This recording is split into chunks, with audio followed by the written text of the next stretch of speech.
Welcome to episode 4 in our series focusing on PD, Pastor David Shearer. In this episode, PD will explain how Coton Green Church came into fruition and how he'd moved up from London to the Midlands and had found a job at Metro Camel. And PD will tell some amazing stories, I'm sure of it, of his experience up in the Midlands and in Tamworth. So, PD, over to you. It was an ordeal leaving London, of all the things that God had done there, and it was as though everything was just coming to fruition when God told us, this is the end of this ministry, I'm taking you somewhere else. We looked around parts of Birmingham. There was various churches wanted us to come and help them, but we came out to Tamworth to look, and we seen this new housing estate, and it was as though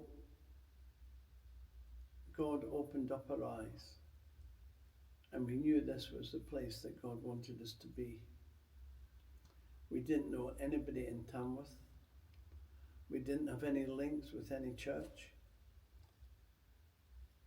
but that was it. We moved into our first house, which was number 3, and while we were there, we had a mentally retarded aunt staying with us.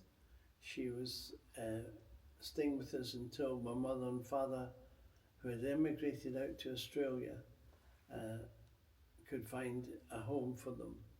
And my dad was trying to get a home so that she could move out with them. During this time, we wondered what church should we go to. We went to the Baptist church in the centre of Tamworth. There was a congregation that was not very healthy. It seemed to be dying, and there wasn't a good sense, an anointing in preaching or hearing the word of God. And I had to stand up to one minister because most of his sermon he was running down Ian Paisley and praising up Cardinal Heenan. And he was going on, never mentioning God or Jesus Christ. So after the service, he was meeting us at the door, and he said, I hope you enjoyed the service. I says, no, I didn't. I says, it's the first time I've ever been in a service where the minister never mentioned Jesus Christ or God, but praised men and run down men. I says, take off your collar and get out the pulpit. He stuttered and he stammered and he didn't know what to say. And the people that were behind me said the same thing. He says, I agree with Mr. Shearer. And he didn't know where to put himself. It was interesting. The minister went, who was normally at that church, came back from his holiday. He said, I hear you called the minister a heretic. I says, no, I fell quite short of calling him a heretic. I just told him what he wasn't doing right. Well, this was my introduction to Tamworth. Bobby and I, when we came home from that church, said we must do something about the children that are in our street.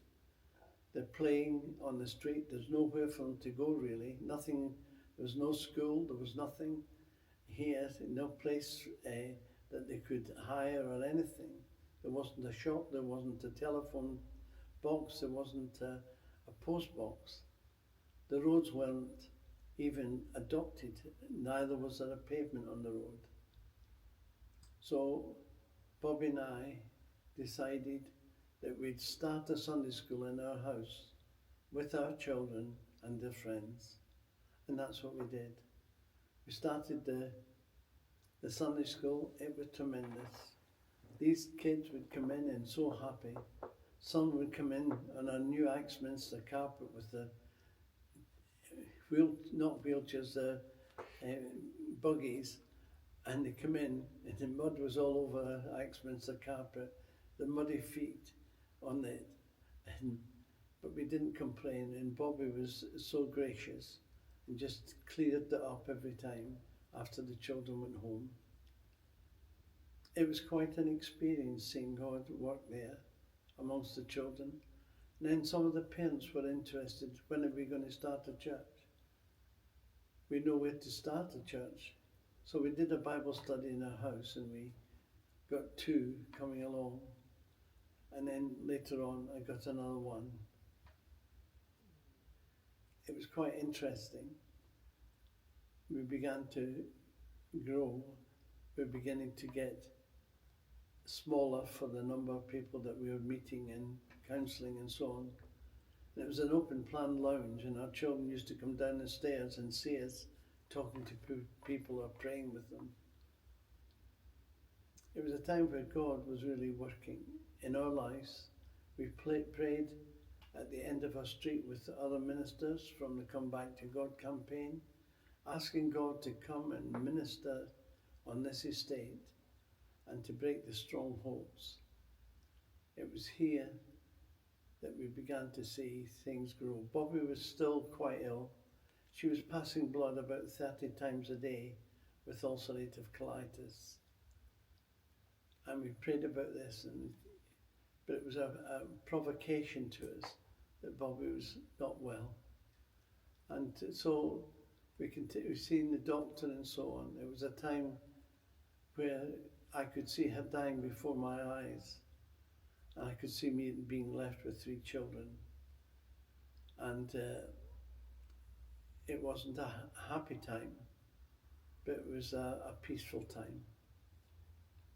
We're at peace with what God was doing in our lives. It gave us the opportunity to talk to others and help others. And we found other people had problems in our estate as well. It was during this time that Bobby really became unwell. And it wasn't a specialist, he was a general surgeon, had agreed with her own doctor not to operate on her. They were just going to let her die. So I left my children off school that day. I said, you're coming with me and your mum. And we went into Good Hope Hospital to see this specialist was supposed to be. He was just a general surgeon, and we spoke about him releasing Bobby from under his care so that she could get a proper operation from a specialist in Birmingham. And he wouldn't see us at first, but I said, I'm not moving from this hospital until I do see you. And so anyway, finally he agreed to see us after the clinic.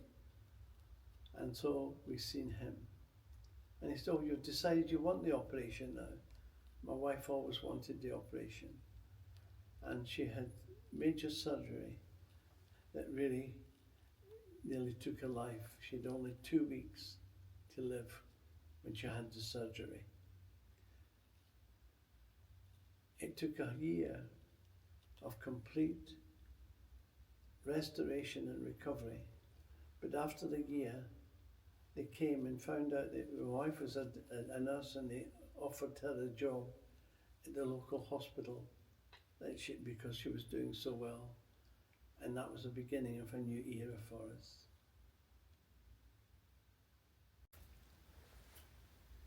It was during this time that Bobby was recovering really well.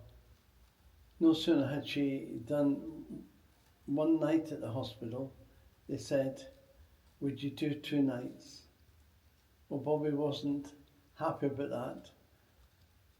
Well, she was feeling strong enough now, and she worked on a Friday and a Saturday, and she still wanted to be there on a Sunday morning, coming straight from work, home, having a breakfast, and then us going and having the service.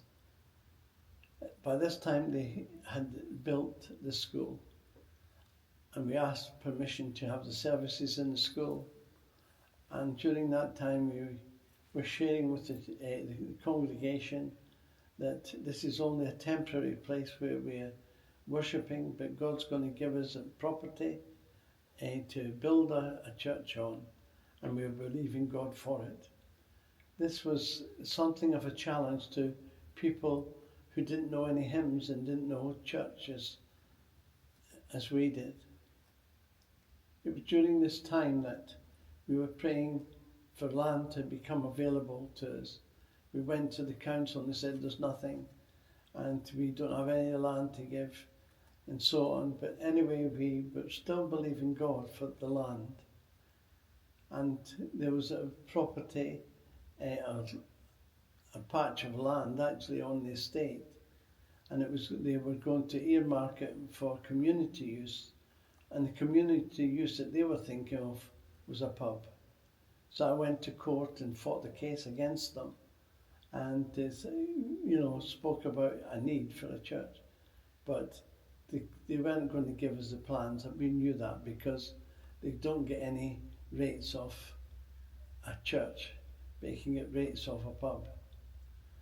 Anyway, we sulked a little bit, and because we couldn't get win the case, and anyway, we would still have to go for planning permission, and they could still turn us down anyway. We looked for all over the place for places that became available, and they wouldn't allow us to build a church on an industrial estate, and they try to keep them separate and so on. But we knew that God had called us, and we were being faithful to the call of God. I was going round doors with tracts and putting them in doors, knocking on doors, and one or two others started to join us. A bit of a heartbreak was that some said after a little while, we're going to be leaving you now because we're going to a real church. And they didn't grasp you didn't need a building with a spire on top of it to be a real church. It was quite funny when we pressed on and the Sunday school grew. We occupied the school for some years, and then Staffordshire County Council stopped us using the school, not just us, but all the organisations that were using it, because seemingly we didn't know this, but some of the organisations like the Scouts and Girl Guides and so on got it for nothing, and they were wanting them out so they wouldn't be paying the bills to heat the place up when they hired it. So anyway, we were the casualty of that, and we decided that we're going to move out of Tamworth and look for somewhere in Warwickshire instead of Staffordshire, because there was no restrictions there. So we went there to Warwickshire, to Kingsbury, and we seen the church grow again, and different people from that area came to us. People get saved, people get healed, people were counselled greatly. Billy Graham came to Aston Villa, and we organised, I think it was 4 coaches to go into Birmingham to see people saved. Well, we've seen the church grow over double its size in less than a week.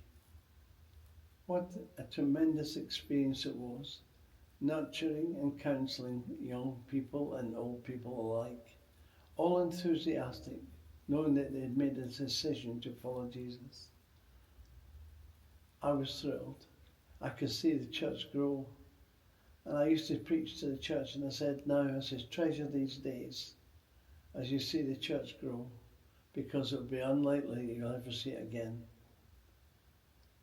And they seen the church grow, and things began to happen. People seen miracles, seen answers to prayer. People get filled with the Holy Spirit. People spoke in tongues. It was an amazing time. It was the growth of the church. And people that we knew through the Come Back to God campaign, would come down once a month and minister with me to help me in the growth of the church. Pastor Ben was one of these men of God coming down to preach. Pastor Dennis Patterson would come sometimes, and we would see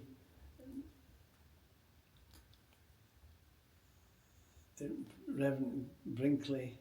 He trained with us, and it was just great to see him and his fellowship grow.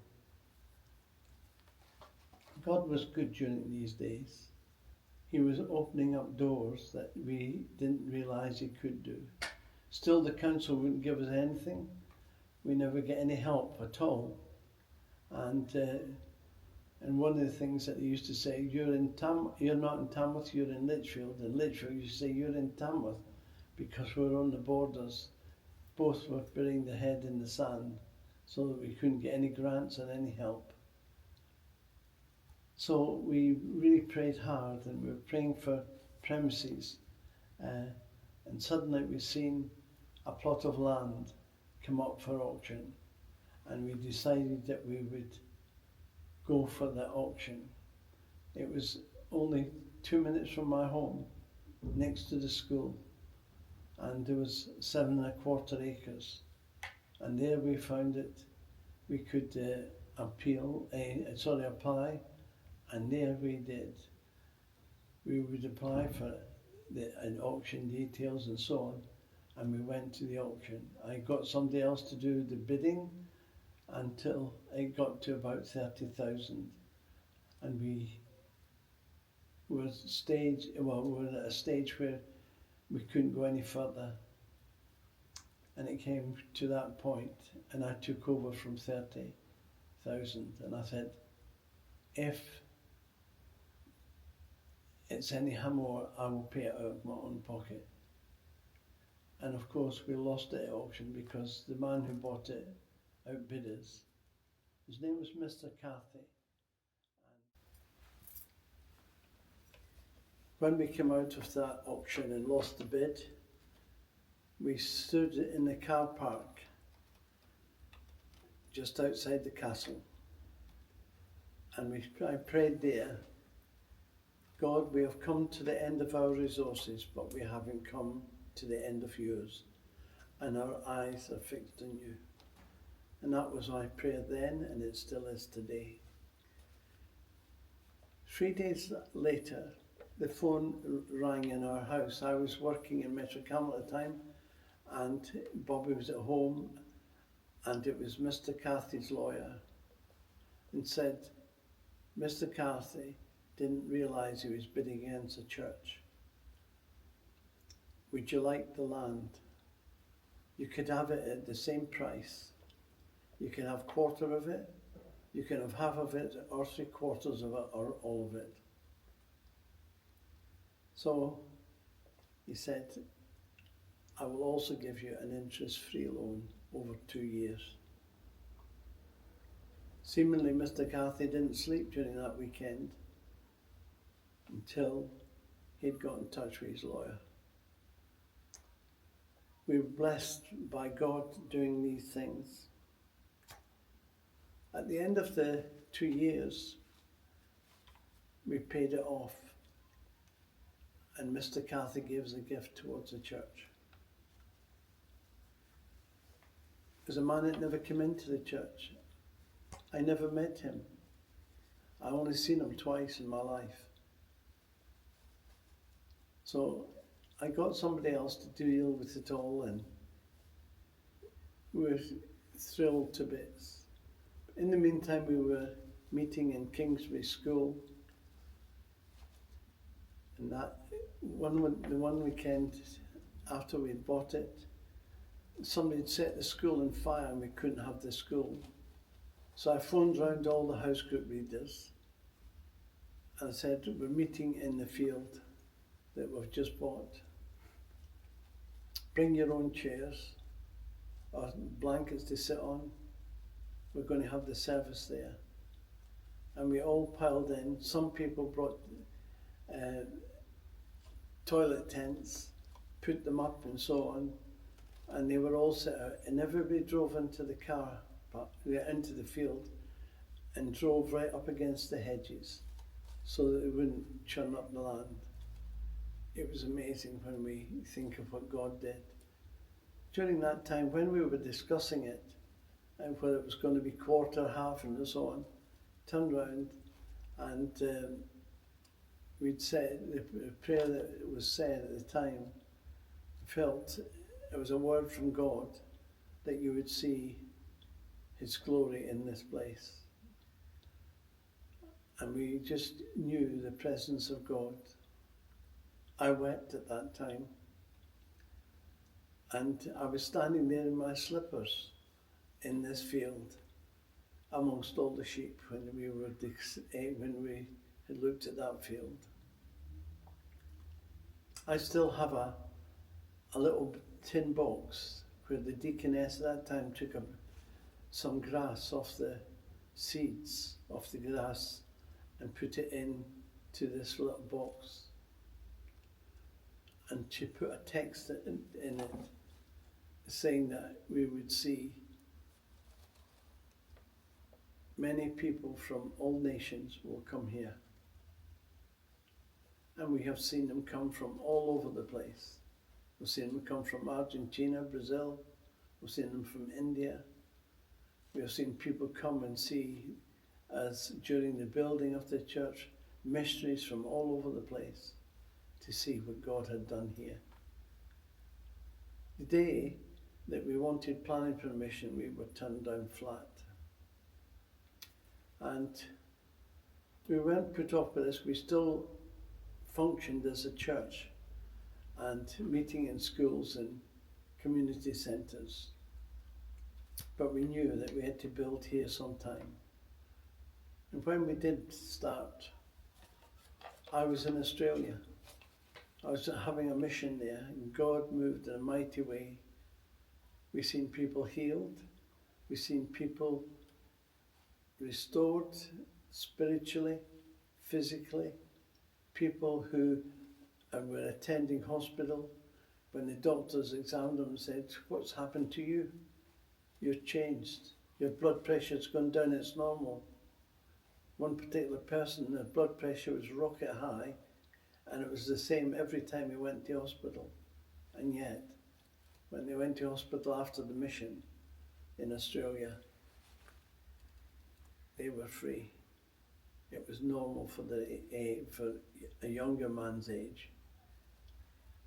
And when I look back, it was the Archbishop of Melbourne that signed my papers to get me in to come and carry out this mission. And I was there for 6 weeks. And the strange thing is that this mission was in the exact same town or village where my mum and dad lived, where my sister lived, and my brother lived 5 minutes away. God could only do it. I couldn't have planned it. I couldn't have done anything more than just let God have His way, trusting Him to bring it about.